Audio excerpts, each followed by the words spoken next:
As the World Cup begins in Russia today, Thursday, the TUC is publishing advice for bosses whose staff want to watch games during their normal working hours. As the World Cup begins in Russia today, Thursday, the TUC is publishing advice for bosses whose staff want to watch games during their normal working hours. Televised games kick off at various times from 11 a.m. UK time. But it won't just be football fans who work daytime hours who will want to enjoy the tournament. More than 1 in 4 UK employees, 5.7 million people, work evenings, and many of them will want to watch the matches too.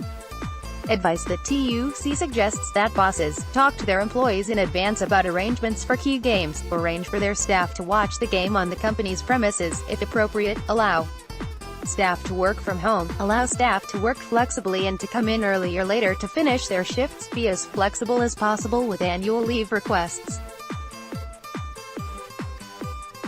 Flexible working has real benefits for bosses and their workforces, says the TUC. Many workplaces already operate flexi-time, allowing staff to come in early and go home early, or to get into work late and leave the office later.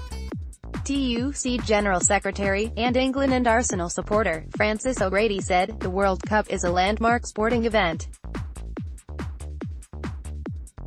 Millions of workers around the UK will want to cheer on their national teams. Tournaments like this can be great for building camaraderie at work, with colleagues running sweepstakes and spending time together. It's important employers do not score an own goal by acting like killjoys. To avoid problems, they should try and let people who want to watch the games do so, either at work or at home, and then claim back their time afterwards."